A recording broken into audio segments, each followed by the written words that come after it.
Yes, we are live now. Good morning, good afternoon, good evening, wherever you want to be.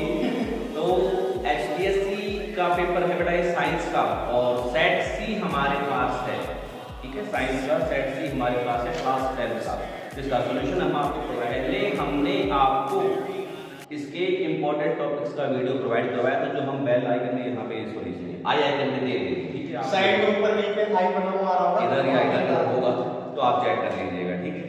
And one more surprise for you all, आज हमारे साथ एक और faculty available है। नाम में क्या रखा आप जरा देखिए, कौन हो सकता है? आइए सर। बटेओ श्रीशाम, please come on the stage sir, kind of stage. Good afternoon, everyone. I'm Miss Wasim.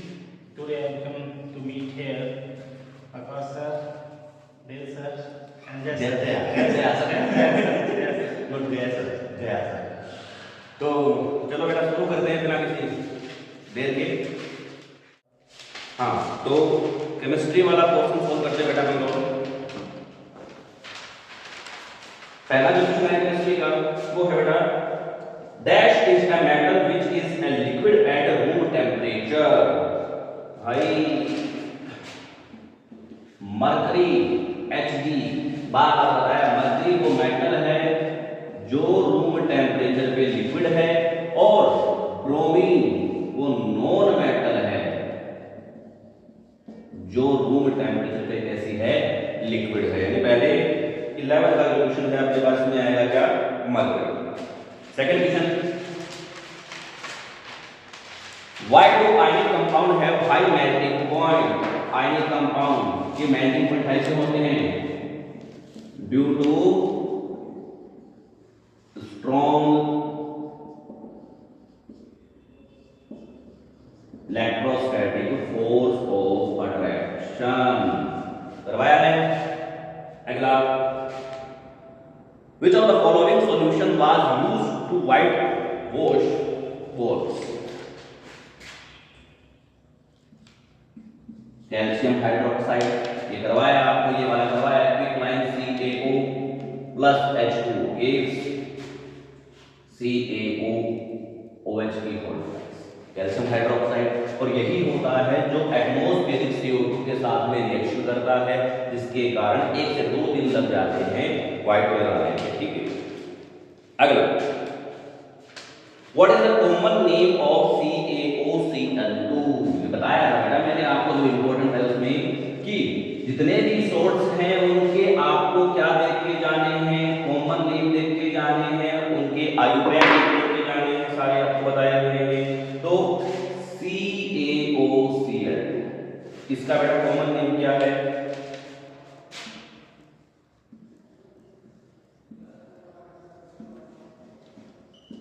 Bleaching powder, यानी ऑप्शन बी आपका सही रहेगा, ठीक है। अच्छा, नेक्स्ट क्वेश्चन जो हमारे पास है असर्शन रीजन का, इधर बड़ा इधर अगला है असर्शन। देखो हमारे पास क्या है, white silver chloride turns grey इन सनलाइट। जो आपके पास सिल्वर क्लोराइड होता है AgCl, ये कैसा होता है, व्हाइट कलर, और सनलाइट में एक्सपोज करने पर ये ग्रे कलर का हो जाता है। कौन हो जाता है, इसका डीकंपोजिशन होता है और Ag+Cl2 बनता है, यानी डीकंपोजिशन रिएक्शन। रीजन देखो, decomposition of silver chloride in the presence of sunlight takes place to form silver metal and chlorine gas. बिल्कुल यही तो हो रहा है, सनलाइट की वजह से सिल्वर मेटल मिल रही है और क्लोरीन गैस मिल रही है, तो रीजन भी सही है और ये करेक्ट एक्सप्लेनेशन है किसका, असर्शन का, यानी ऑप्शन ए इसका सही रहेगा।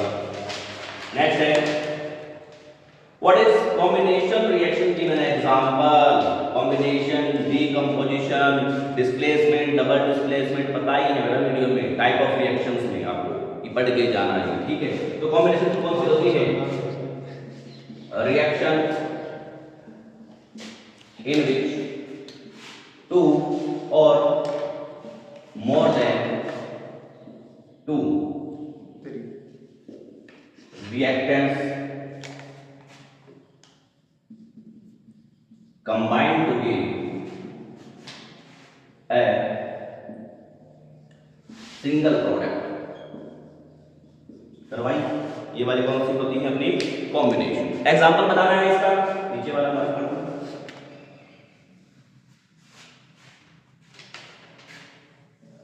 CO plus O2 gives CO2, MgO plus CO2 gives MgCO3। ये सारे एग्जांपल आपने पढ़े हुए हैं, ठीक है। अगला है why do acid not show acidic behavior in the absence of water। जाना नहीं बेटा, ध्यान से इधर पेपर, ठीक है, पेपर सोल्व करके जाना पूरा। हाँ, why do acid not show acidic behavior in the absence of water। acidic behavior of acids are due to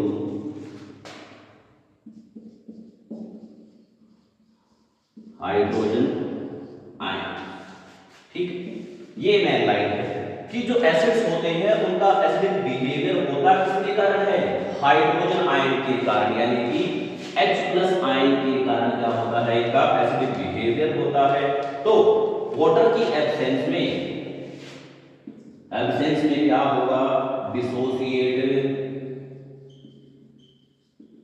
नहीं होगा एसिड, और डिसोसिएट नहीं होगा तो H+ आयन प्रोड्यूस नहीं करेगा। ठीक है, नेक्स्ट है you have two solutions A and B, the pH of solution A is 6 and pH of solution B is 8, which solution has more hydrogen ion concentration, which of these is acidic and which one is basic।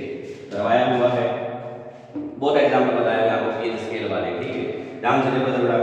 Solution ए जो है उसकी pH की value कितनी दी आपको 6, solution B जो है उसकी pH की वैल्यू अपने को कितनी 8। अगर पीएच जो होती है वो बिलो 7 होती है तो सॉल्यूशन कैसा होगा, एसिड, और जब पीएच मोर देन 7 हो तो कैसा होता है, बेसिक, यानी अपने को आधार नंबर मिल गया यहां से। ठीक है, इसके बाद क्या पूछा है आपसे, which solution has more hydrogen ion concentration। जैसे जैसे pH की वैल्यू इंक्रीज करती है वैसे वैसे H+ आयन की कंसंट्रेशन क्या करती है, डिक्रीज। हाँ बिल्कुल ठीक, डिक्रीज करती है, यानी इसकी जो H+ आयन की कंसंट्रेशन होगी वो क्या होगी, ज्यादा, यानी A सॉल्यूशन जो है इसकी H+ आयन की कंसंट्रेशन क्या होगी, B से ज्यादा। ठीक है, नेक्स्ट अगला है what are amphoteric oxide, give 2 examples of amphoteric oxides. मेरा तो फेवरेट क्वेश्चन है, जितने मैंने पेपर लिए हैं इस चैप्टर से मैंने पक्का ये क्वेश्चन दिया है और मैंने रटवा रखा है आपको। ठीक है, क्या होते हैं एम्फोटेरिक ऑक्साइड्स, वो ऑक्साइड्स जो क्या ऐसे मेटल ऑक्साइड्स जो रिएक्ट करते हैं इसके साथ में, एसिड्स के साथ में भी और बेसिस के साथ में, उन्हें क्या कहते हैं, एम्फोटेरिक ऑक्साइड्स कहते हैं। ठीक है, एग्जांपल कौन है बेटा, ZnO और Al2O3, एल्यूमिनियम ऑक्साइड और जिंक ऑक्साइड, ये करवा रखे हैं आपको। ठीक, नेक्स्ट है इसके और भी दिया हुआ है, differentiate between metals and non metals on the basis of chemical properties. तुमने तो बेटा फिजिकल प्रॉपर्टीज रटी होंगी, केमिकल प्रॉपर्टीज पढ़ी थी क्या, मेटल्स की और नॉन मेटल्स की आपने प्रॉपर्टीज पढ़ी है केमिकल वाली। मेटल्स जो होते हैं ये ऑक्सीजन के साथ में रिएक्शन करते हैं, क्या बनाएंगे, मेटल ऑक्साइड, जबकि नॉन मेटल ऑक्सीजन का रिएक्शन क्या बनाते हैं, नॉन मेटल ऑक्साइड। अब ये वाला 8th क्लास में है, शर्म की बात है, 8th क्लास में आपने पढ़ाई कि मेटल ऑक्साइड्स जो होते हैं नेचर में कैसे होते हैं, बेसिक, जबकि ये वाले कैसे होते हैं, एसिडिक। तो ये केमिकल प्रॉपर्टी के बेस पे तो डिफरेंस हुआ, एक तो ये हो जाएगा। ठीक है, इसके बाद और डिफरेंस क्या कर सकते हो, मेटल्स जो होती हैं डिस्प्लेस कर सकती है किसको, हाइड्रोजन को, किसी भी डाइल्यूटेड एसिड्स। जबकि नॉन मेटल मोस्टली बता रहे हैं, ठीक है, मोस्टली मेटल्स का डिस्प्लेस करते हैं। तो ईसीएस में हाइड्रोजन से ऊपर है वो सारी करेंगे, ठीक है, क्योंकि नॉन मेटल्स जो होती हैं ये डिस्प्लेस नहीं कर सकती किसको, हाइड्रोजन को, ठीक है, फ्रॉम डाइल्यूटेड एसिड्स, ठीक है। इसके अलावा और क्या हो सकता है, मेटल्स जो होती हैं ये क्लोरीन के साथ में रिएक्शन करके, मेटल्स जो होती हैं ये क्लोरीन सदृश क्या बनाती हैं, आयनिक कंपाउंड बनाती हैं। जबकि नॉन मेटल जो होती हैं ये क्लोरीन के साथ में रिएक्शन करके कोवैलेंट कंपाउंड, ठीक है। तो इस प्रकार से आपको केमिकल प्रॉपर्टीज के बेस पे डिफरेंशिएट कर रहा था, ठीक है। नेक्स्ट, बेटा पढ़े होते ना तो पेपर बहुत आसान है, सारा करवाया हुआ, लेकिन नहीं, अपने को टाइम का है, अपने को वो सुनने थे बेटा, वो वाले कि ये बात सुन में ली है साइड वाला, वो वाला लगा था अपने को पूरी, अपन ने लास्ट टाइम पेपर में साहिल सुना। चलो अगला है, what is an homologous series. Important बताया है मैंने आपको, जब इंपॉर्टेंट टॉपिक लिखवाए थे तब उसमें करवाया था होमोलोगस सीरीज। होमोलोगस सीरीज क्या होती है बेटा, a series of compound which contain identical functional group and differ by CH2 unit, ठीक है। एग्जांपल देखो आप, जैसे CH3OH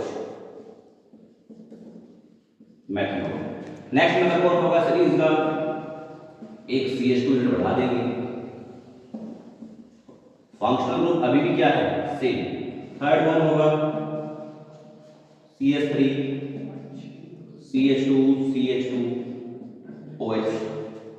फोर्थ कौन हो जाएगा, एक CH2 और बढ़ा दीजिए, ये होमोलोगस सीरीज है करवाई। फंक्शनल ग्रुप आप कोई भी ले सकते हो, इसने नहीं बताया कि कौन सा फंक्शनल ग्रुप लेना है, तो आप अपनी मर्जी से कोई भी सिलेक्ट करो, ठीक है। कार्बोक्सिलिक एसिड लो, एल्डिहाइड लो, कीटोन लो, आपकी इच्छा है। अगला है, why is the conversion of ethanol to ethanoic acid is an oxidation reaction, right reaction also. ये अच्छा क्वेश्चन है और उसके के साथ आसान है। देखो क्या होगा, a molecule of ethanol contains 6 hydrogen atom, ठीक है। जबकि अगर रेशियो देखो यहां से CH3 C डबल OOH, ठीक है। ये है एथेनोइक एसिड। किससे बनाना है आपको, ये एथेनॉल से, CH3 CH2OH, एल्कीन के मोनोमर की वजह से, ठीक है। तो यहां देखो 3 और 2 5 1 6, यहां कितने हैं, 6 हाइड्रोजन एटम है। जबकि इधर देखो 3 और 1 4, यहां कितने 4 हाइड्रोजन एटम, ठीक है। तो रिमूवल ऑफ हाइड्रोजन हुआ कि नहीं हुआ,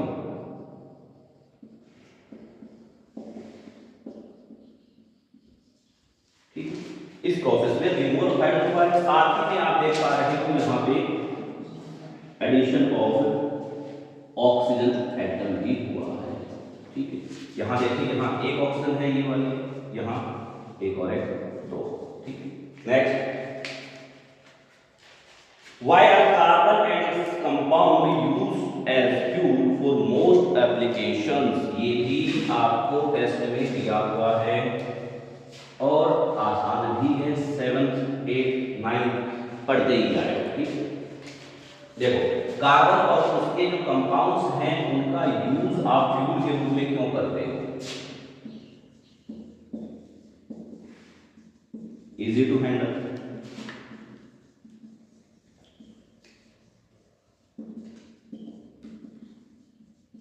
हाई कैलोरी वैल्यूज। नेक्स्ट,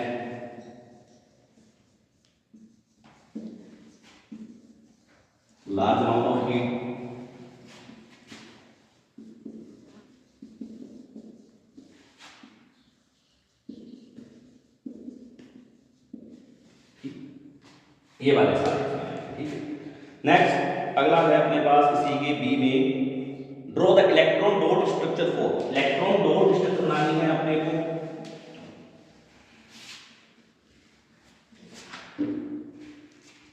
किसकी बनानी है देखना, पहला है एथनोइक एसिड, एथनोइक एसिड सी,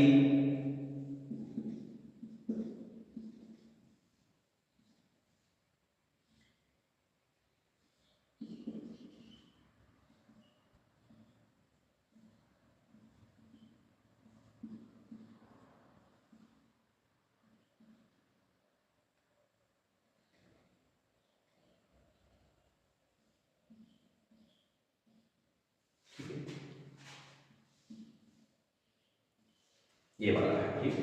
तो अपने को इसकी इलेक्ट्रॉन वोल्ट करनी है, ठीक है। यहाँ पे आपने क्या करना है, शेयरिंग करनी है इलेक्ट्रॉन्स की, इसका रहेगा, ठीक है। इधर ये डबल की शेयरिंग सिंगल भी करेगा, एक था यहाँ से ये वाला, यहाँ से ये वाला, यहाँ पे डबल की शेयरिंग होगी, ठीक है। तो इस प्रकार से आपको इसकी इलेक्ट्रॉन डॉट बनाना है। दूसरा है H2S, H2S सल्फर के वैलेंस शेल कितने होगा, 6, हाइड्रोजन के पास 1, ये बात। प्रोपेनॉन, प्रोपेनॉन के पास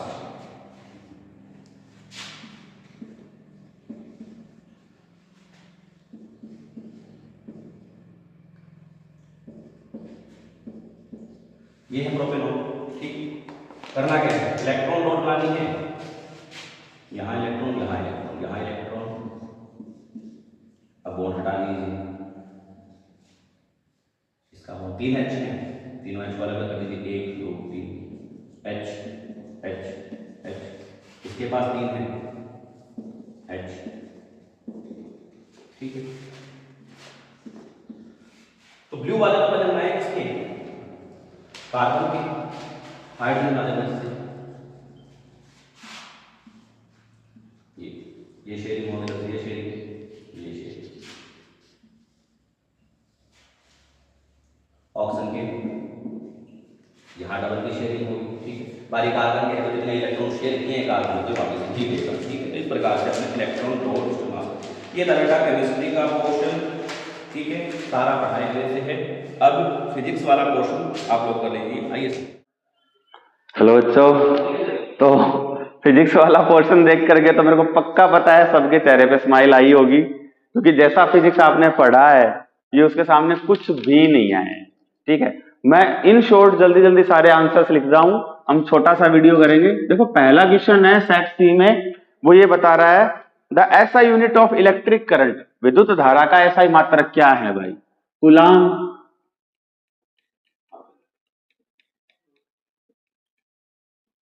पता है हम सबको, अच्छे से पता है सबको। दूसरा ये है कि why does the sun appear reddish early in the morning, सूर्योदय के समय सूर्य रक्तब क्यों दिखाई देता है। हिंदी मीडियम इंग्लिश मीडियम दोनों में अच्छे से किया है हमने, ठीक है। डायग्राम से भी किया है, क्योंकि रेड कलर की वेवलेंथ क्या होती है, ज्यादा होती है, और वोयलेट की वेवलेंथ क्या होती है, कम होती है। अगर आप डायग्राम बना करके ये वाला करके आए हैं तो आपके एग्जामिनर के ऊपर डेफिनेटली बहुत अच्छा असर पड़ने वाला है, ठीक है। मान लो यहां से आ रही है वेव, तो रेड तो पहुंच जाएगी और वोयलेट नहीं पहुंचेगी ऑब्जर्वर तक, इसलिए रेड दिखाई देगा जब सूर्य उदय होगा और अस्त होगा, यानी कि सनसेट और सनराइज के टाइम पे, due to the more wavelength of red colour and the atmospheric refraction. अगला है हमारे सामने असर्शन और रीजन वाला। कभी कभी बारिश के मौसम में आसमान में इंद्रधनुष तभी दिखाई देता है जब पर्यवेक्षक की पीठ सूर्य की ओर होती है। पानी की बूंदों में क्या होता है, आंतरिक परावर्तन होता है। तो इस वाले में देखो दोनों बातें ही सही है। रेनबो जब बनेगा तो हम पीठ के पीछे सूरज होगा, सामने होगा, तो यानी कि पहली बात भी सही है और दूसरी बात भी सही है। तो इसका सीधा सा आंसर हो जाएगा A, both are true and the correct explanation. अगला है A spherical mirror and a thin spherical lens have each of focal length -15 centimetre. तो कैसे होंगे? देखो नेगेटिव दोनों में किसमें होती है? कनकेव में होती है भाई, यानी कि अवतल में होगी, चाहे लेंस हो चाहे मिरर हो। अगला क्वेश्चन हमारे सामने है पावर का फॉर्मूला। तो आपको पता है पावर का formula P equal to VI या I स्क्वायर R या क्या होगा V स्क्वायर अपॉन में R। ये तीनों फॉर्मूला में है, कौन सा नहीं है? ऑप्शन बी इसका आंसर होगा, जिसमें लिख रखा है IR स्क्वायर। ये वाला क्या हो जाएगा? इसका आंसर हो जाएगा। अगला क्वेश्चन है जो क्या कह रहा है आपको एटमॉस्फेरिक रिफ्रैक्शन और स्कैटरिंग ऑफ लाइट बताना है। सीधी सी डेफिनेशन है दोनों की, अपवर्तन की और प्रकीर्णन की, आपके सामने लिखी हुई है, वापस से नहीं बताने की आवश्यकता है। अगला है पोटेंशियल डिफरेंस, न्यूमेरिकल है, एकदम आसान सा 7वां, जो क्या कहता है आपको V की वैल्यू दे रखी है 60 वोल्ट और इन्होंने करंट की वैल्यू दे रखी है 4 एम्पियर। पावर पूछा है VI यानी कि 60 गुणा में 4 240 वाट हो जाएगा पावर। अब इन्होंने कहा कि आपने क्या कर दिया, वोल्टेज को कम कर दिया, बढ़ा दिया, 120 कर दिया और करंट की वैल्यू पूछ ली। तो वही फॉर्मूला लगा दो VI, V की वैल्यू 120, I की वैल्यू नहीं पता, P की वैल्यू 240 अभी अभी हमने निकाली है, तो यहां से I की वैल्यू आ जाएगी, सीधा सीधा कट जाएगा, ये क्या आ जाएगी 2 एम्पियर। खत्म, टाटा बाय बाय। बस अगला हमारे सामने सवाल है 8वां, जो क्या बताता है आपको कि बल्ब के अंदर टंगस्टन का वायर क्यों यूज किया जाता है। हमने बार बार बताया है कि टंगस्टन जो है उसके पास में क्या है, हाई मेल्टिंग पॉइंट है। और दूसरी बात क्या है, नाइट्रोजन भरे जाने के बाद में वो क्या हो जाता है, लेस रिएक्टिव हो जाता है, इसलिए क्या होगा, टंगस्टन यूज किया जाएगा, सीधी सी बात है। 9th क्वेश्चन आपके सामने आ रहा है कि दो मैग्नेटिक फील्ड लाइन एक दूसरे को क्यों नहीं काटती। तो हमें सीधा सा पता है भाई, अगर दो काटेंगी तो इसका मतलब वहां पे बी की क्या है, दो डायरेक्शन है, जो कि पॉसिबल नहीं है। ये हमने प्रॉपर्टीज में बार बार पढ़ रखा है। अब आता है हमारे सामने 10वां क्वेश्चन, 9th का बी क्या कहता है। 9th का बी हमारे सामने कहता है कि when is the force experienced by a current carrying conductor placed in a magnetic field is largest। जब कब होगा, जब क्या हो, परपेंडिकुलर हो। क्या हो, परपेंडिकुलर। फॉर्मूला भी था F equal to ILB sine theta और QVB साइन थीटा वाला। तो थीटा की वैल्यू 90 होगी, तभी क्या होगा, मैक्सिमम होगा। अगला है हमारे सामने, इसके और में था कि अर्थ वायर क्यों यूज करते हैं, ओवरलोडिंग से बचने के लिए और क्या करने के लिए, प्रोटेक्ट करने के लिए। किसको, इलेक्ट्रिक अप्लायंस को, सीधा सा आंसर है। उसके बाद में ये है 10वां क्वेश्चन, 10th का ए क्या कहता है हमें कि हम गाड़ियों में रियर व्यू मिरर में कौन सा यूज करते हैं भाई, कन्वेक्स यूज करते हैं। क्यों यूज करते हैं, इरेक्ट इमेज बनाता है और क्या करता है, वाइड एरिया को कवर करता है, इसलिए। उसके बाद में है what is refraction of light. आपको सीधी सी डेफिनेशन लिखनी है रिफ्रैक्शन ऑफ लाइट की और उसके लॉज लिखने हैं। पहला पता ही है, दूसरा क्या है, साइन I अपॉन में sine R is equal to mu या कांस्टेंट। दूसरा क्या था कि इंसिडेंट रे, रिफ्रैक्टेड रे एंड नॉर्मल, ये किसमें होंगे, सेम प्लेन में होंगे भाई। उसके बाद में अगला क्वेश्चन आता है हमारे सामने 11वां क्वेश्चन। 11वां क्वेश्चन हमारे क्या कह रहा है, 10वां हो गया, इसके और में है मिरर फॉर्मूला भाई। 10वें की ओर में क्या है, mirror formula 1/f is equal to 1/v plus 1/u। सीधा सा मिरर फॉर्मूला है, आप f और v को भी डिफाइन कर सकते हैं। उसके बाद में पूछ रहा है कि ऐसा कौन सा मिरर है जो इरेक्ट और इनलार्ज इमेज बनाता हो। कौन सा बनाता है भाई, कनकेव बनाता है, यानी कि अवतल बनाता है। कौन से केस में, 6th केस में बनाता है, जब ऑब्जेक्ट कहां पे हो, P और O के बीच में हो। उसके बाद में सी पार्ट में दे रखा है कि कोई भी आपके सामने कनकेव लेंस है जिसकी फोकल लेंथ कितनी है, 15। इस वाले में शायद कुछ बच्चों का माइनस वाला कंफ्यूजन हुआ होगा, अदरवाइज ये वाला भी क्या है, सही है आपका। जिसमें क्या कह रहा है कि कनकेव लेंस है उसमें दे रखा है आपको कि है ना फोकस दूरी कितनी दे रखी है -15 सेंटीमीटर, और आपको क्या दे रखा है इसके बाद में कि ऑब्जेक्ट कहां रखना है कि V कहां पे बने 10 पे बने। अब इसमें कैसे बनती है लेंस से पहले तो -10 पे बन जाएगा भाई, वो वैल्यू पुट करो 1/f = 1/v - 1/u, माइनस का 1/15 माइनस का 1/10 माइनस का 1/u, इसको ले जाओ इधर माइनस प्लस -1/u, एलसीएम आ जाएगा 30, ये आ जाएगा -2 प्लस का 3 माइनस का 1/u, सॉल्व करोगे तो आएगा 1/30 = -1/u, u की वैल्यू ये माइनस उधर चला जाएगा तो आ जाएगा -30 सेंटीमीटर आंसर। उसके बाद में अगला है भाई कुछ नहीं है, हो गया खत्म, टाटा। हेलो सेल्स, आज था अपना साइंस का पेपर। मुझे तो लग रहा है काफी सही गया होगा। अभी मैंने क्वेश्चन देखे हैं वाले, केमिस्ट्री का भी अपना सुपर इजी था, फिजिक्स का भी अपना सुपर इजी था, एंड ऑब्वियसली बायो का तो होता ही है। तो सबसे पहला क्वेश्चन जो बायोलॉजी के अंदर है, क्वेश्चन नंबर 21, कौन सा सेट है वैसे अपना? सेट अपना सी। तो अपन सेट सी में देख रहे हैं क्वेश्चन नंबर 21। इसमें पूछा था main reason for the loss of ozone layer in atmosphere is the increase of, ozone जो लेयर होती है, ठीक है, उसका लॉस हो रहा है एटमॉस्फेयर में, किसकी वजह से, क्या है मेजर रीजन? तो जो रेफ्रिजरेंट्स होते हैं, फ्रिज वगैरह में यूज होती थी सीएफसी, सीएफसी म्हणजे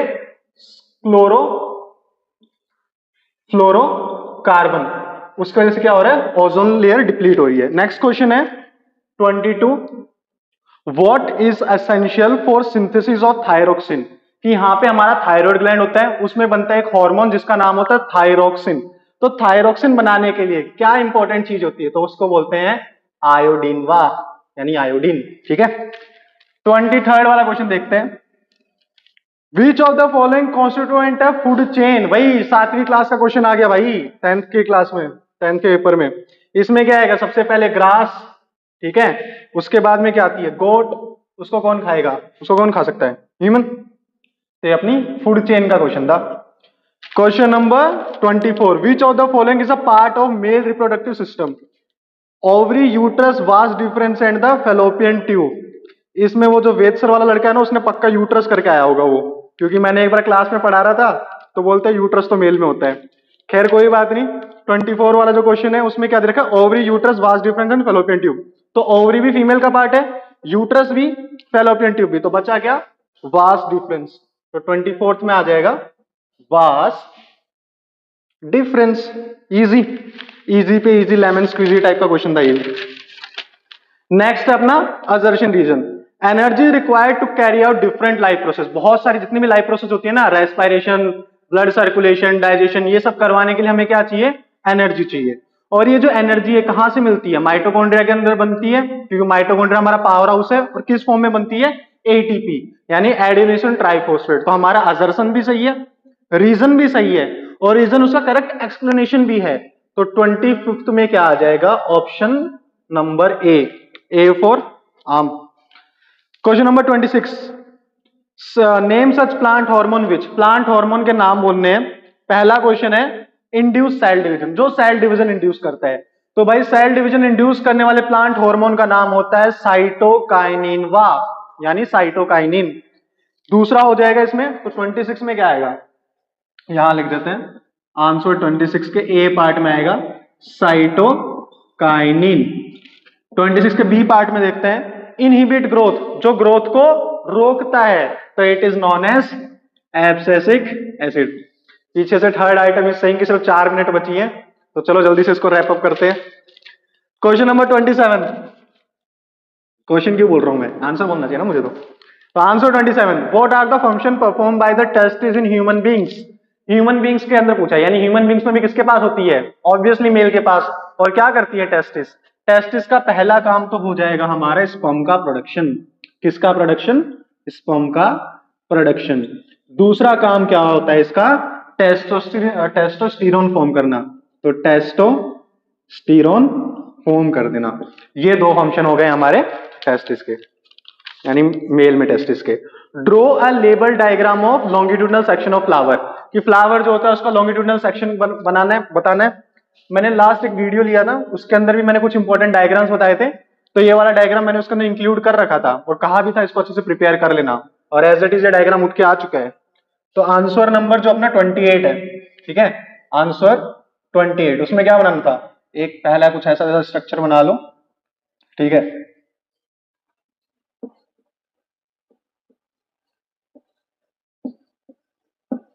ठीक है, ऐसा कुछ रफली डायग्राम मैंने बना दिया जल्दी से। तो ये वाला क्या था, stigma, style and the ovary, and ये तीनों किसके पार्ट है, कार्पल। फिर ये वाला क्या है, एंथर, एंड ये लॉन्ग स्टॉक है, इसको बोलते हैं फिलामेंट। ये वाला किसका पार्ट है, पिस्टिल का, ठीक है। यहां पे हमारे ओव्यूल्स होते हैं, हमारे मतलब फ्लावर के, ठीक है। तो ये ओव्यूल्स है, बस ये सब लेबल कर दिया हमने। एक यहां पे इसको बोलते हैं रिसेप्टिकल। तो ये हो चुका हमारा डायग्राम वाला क्वेश्चन, ठीक है, फ्लावर के पार्ट्स को लेबल करने वाला पूछ रखा था। इसके बाद में पूछ रखा है how is the sex of the child determined in human beings, कि जो ह्यूमन बींग्स होती है उसमें लड़का होएगा कि लड़की होएंगी, ये कैसे पता लगाते हैं। तो ये पता लगाते हैं with the help of detecting the chromosome structure, ठीक है। लाइक लेट्स सपोज कि एक मेल है जिसको लिखेंगे XX, गलत, XY, ठीक है। फीमेल के लिए क्या यूज कर लेंगे, XX, तो ये मदर मान लो एंड ये फादर है। अब यहां पे लगा दो लॉ ऑफ सेग्रीगेशन, मेंडल का लॉ था, सेग्रीगेट कर देंगे, ये X अलग हो जाएगा, ये Y अलग होएगा, ये X अलग होएगा, ये X अलग हो जाएगा। तो फिर इस वाले X को इस वाले X के साथ मिला देंगे तो XX बन जाता है, इस वाले X को इस वाले X के साथ बनाएंगे तो XX, इस वाले Y को इस वाले के साथ तो XY, इस वाले Y को इस वाले X के साथ तो XY। तो प्रोबेबिलिटी क्या है, 50% तो क्या होंगे बॉयज, बालक, एंड 50% क्या होंगी बालिकाएं, गर्ल्स, ठीक है। तो आपको ये वाला क्रॉस वहां पे बना के दिखा देना था। नेक्स्ट क्वेश्चन है how Mendel's experiment show that traits are inherited, और ये वाला ऑप्शन में है। तो जहां तक मुझे लग रहा है तुमने ये वाला ही सामने वाला ही अटेम्प्ट किया होगा, दूसरा वाला तुमने अटेम्प्ट भी नहीं किया होगा। तो उसमें बेसिकली अगर किसी ने अटेम्प्ट किया तो बता देते उसमें क्या करना था। क्वेश्चन क्या है, हाउ डू मेंडल एक्सपेरिमेंट, हमें मेंडल का वो वाला एक्सपेरिमेंट बताना है, ठीक है, जिससे साबित होता है लॉ ऑफ इंडिपेंडेंट इनहेरिटेंस। यानी ये किसके बारे में बात कर रहे हैं, ये बात कर रहे हैं लॉ ऑफ इंडिपेंडेंट असॉर्टमेंट। किसके बारे में बात कर रहे हैं, law of independent assortment. Law of independent assortment कहता है कि भाई जब हमारे पास कुछ पेयर ऑफ ट्रेड्स होते हैं कि कुछ हाइट से रिलेटेड हो गया, कुछ कलर से रिलेटेड हो गया, तो दोनों क्या होंगे, इंडिपेंडेंटली सेग्रीगेट करेंगे, एक दूसरे को इन्फ्लुएंस नहीं करेंगे। कलर वाला कैरेक्टर अलग जाएगा, हाइट वाला अलग जाएगा, एक दूसरे को इन्फ्लुएंस नहीं करते। इसी को हम क्या कहेंगे, लॉ ऑफ इंडिपेंडेंट असॉर्टमेंट। और ये किसके ऊपर बेस्ड था, डाई हाइब्रिड क्रॉस पे बेस्ड था। किस पे बेस्ड था, डाई हाइब्रिड क्रॉस। तो बेसिकली यहां पे तुम्हें क्या बनाना था, यहां पे तुम्हें बनाना था डाई हाइब्रिड क्रॉस। तुम उसमें क्या ले सकते हो, राउंड एंड येलो सीड का क्रॉस कराओगे, ठीक है, रिंकल्ड एंड ग्रीन सीड के साथ, कुछ F1 प्रोजेनी आएगी, इनकी आपस में सेल्फिंग करवा दोगे, फिर फाइनली तुम्हारा रेशियो 9:3:3:1 आ जाएगा। तो वो वाला पूरा क्रॉस बना के दिखाना था यहाँ पे। तो ये वाला क्वेश्चन भी काफी हलवा टाइप का है, ठीक है, उठा के पटक दिया होगा तुमने इस वाले क्वेश्चन को भी। इसके बाद क्वेश्चन नंबर 30 देखते हैं, what is the role of saliva in digestion of food. आसान है अभी तक, ठीक है, कुछ भी मुश्किल था क्या, वही परेशान हो रखे थे तुम साइंस के पेपर को लेके। आइए सबसे सिंपल पेपर ये वाला आया है, हिंदी से भी सिंपल। आंसर 30 देखो, आंसर नंबर 30, प्रश्न number 30, what is the role of saliva in the digestion of food, कि सलाइवा का काम क्या होता है फूड को डाइजेस्ट करने में। तो सलाइवा के अंदर एक एंजाइम, सलाइवा नहीं बोल तुम्हारी थूक, वो तुम्हारी लार, उसके अंदर एक एंजाइम प्रेजेंट होता है जिसको हम प्यार से बोलते हैं सलेवरी अमाइलेज, या फिर और भी प्यार से बोलते हैं टाइलिन, PTYALIN, दोनों बता रखे हैं मैंने। ये क्या करेंगे, कार्बोहाइड्रेट को ब्रेक करेंगे, कार्बोहाइड्रेट को ब्रेक करेंगे, लेकिन सिर्फ 30%, यानी इनकम्प्लीट ब्रेकडाउन कर रहे हैं किसका, कार्बोहाइड्रेट का। कहां पे, हमारे माउथ में, हमारी ओरल कैविटी, हमारी बकल कैविटी में। इसका बी पार्ट है right 3 difference between aerobic and anaerobic. पता नहीं यार कितनी बार तो मैंने पढ़ने के लिए तुम्हें कह दिया था कि तुम्हें आना चाहिए कि एरोबिक रेस्पिरेशन क्या होता है, एनारोबिक क्या होता है। इवन मैंने तुम्हें ये भी कह रखा है कि तुम्हें वो फ्लो चार्ट भी फिंगर टिप्स पे आना चाहिए। वो जो फ्लो चार्ट बना रखा है एनसीईआरटी के अंदर राइट हैंड साइड में अपर कॉर्नर में, वो तुम्हें आना चाहिए था। और उसी से रिलेटेड क्वेश्चन है, एरोबिक रेस्पिरेशन क्या होता है और एन एरोबिक क्या होता है। इसमें लिखा ही होंगे कि एरोबिक वाला ऑक्सीजन की प्रेजेंस में होगा, एनारोबिक वाला ऑक्सीजन की एब्सेंस में होगा। एक में कंप्लीट ब्रेकडाउन चलता है, एक में इनकम्प्लीट चलता है। एक में CO2 H2O और एनर्जी का फॉर्मेशन होगा, एक में अल्कोहल बनेगा या फिर लैक्टिक एसिड बनेगा। एक में जो एनर्जी बन रही है वो काफी ज्यादा होगी, एक में एनर्जी जो बन रही है वो कम होगी। तो इसके डिफरेंस हो चुके हैं। ठीक है, नेक्स्ट क्वेश्चन देखते हैं। ऑलमोस्ट अपना पेपर ओवर हो चुका है। अभी तक मुझे एक भी क्वेश्चन ऐसा नहीं लगा जो बहुत ज्यादा कॉन्सेप्चुअल है या फिर बहुत ज्यादा हार्ड है। सारे के सारे हल्के क्वेश्चन दे रखे हैं। पता नहीं यार वो 10th क्लास का पेपर ले रहे थे 8th क्लास का ले रहे थे, गलती से तो नहीं आ गया ये। What are the necessary condition for autotrophic nutrition, कि ऑटोट्रोपिक जो न्यूट्रिशन होता है उसके लिए नेसेसरी कंडीशन क्या है। सबसे पहले भाई CO2 H2O, सनलाइट। सनलाइट नहीं होगी तो वो खाना कैसे बनाएगा। तो CO2 H2O सनलाइट, और सबसे इंपॉर्टेंट जो सिर्फ ग्रीन प्लांट्स में पाया जाता है, ग्रीन प्लांट्स में पाया जाता है ग्रीन कलर का पिगमेंट, जिसको हम बोलेंगे CHL यानी क्लोरोफिल। ठीक है, ठीक है। ऐसे क्वेश्चन देख के मेरा भी इन पे दिल आ गया, क्लोरोफिल। फिर देखो बी वाला, draw a well level diagram of human digestive system. Human digestive system का वेल लेवल डायग्राम बनाना है, और तुम्हें पता है डायग्राम मैं बहुत ज्यादा अच्छे बनाता हूँ और बहुत टाइम भी लेता हूँ, तो इसलिए मैं तुम्हें डायरेक्टली बताता हूँ कि ह्यूमन डाइजेस्टिव सिस्टम का डायग्राम बना देना था। फिर तुम्हें इसमें पार्ट लेबल करने थे, माउथ हो गया, फिर पाइप होती है उसको ईसोफेगस बोलेंगे, फिर वहां से खाना जाता है स्टमक में, तुम्हें स्टमक को लेबल करना था। फिर तुम्हें छोटी आंत यानी स्मॉल इंटेस्टाइन, फिर लार्ज इंटेस्टाइन, फिर रेक्टम क्या होता है, ठीक है, फिर वहां से एनस, ये सब तुमने लेबल कर लिए होंगे। इनके सराउंडिंग में कुछ ग्लैंड्स थे, जैसे लीवर, और एक पत्ती जैसी शेप का होता है पैनक्रियास। ये सारे पार्ट तुम्हें लेबल कर देने थे वो डायग्राम बना के। सच एन इजी पेपर यार। और क्या लोगे बताओ।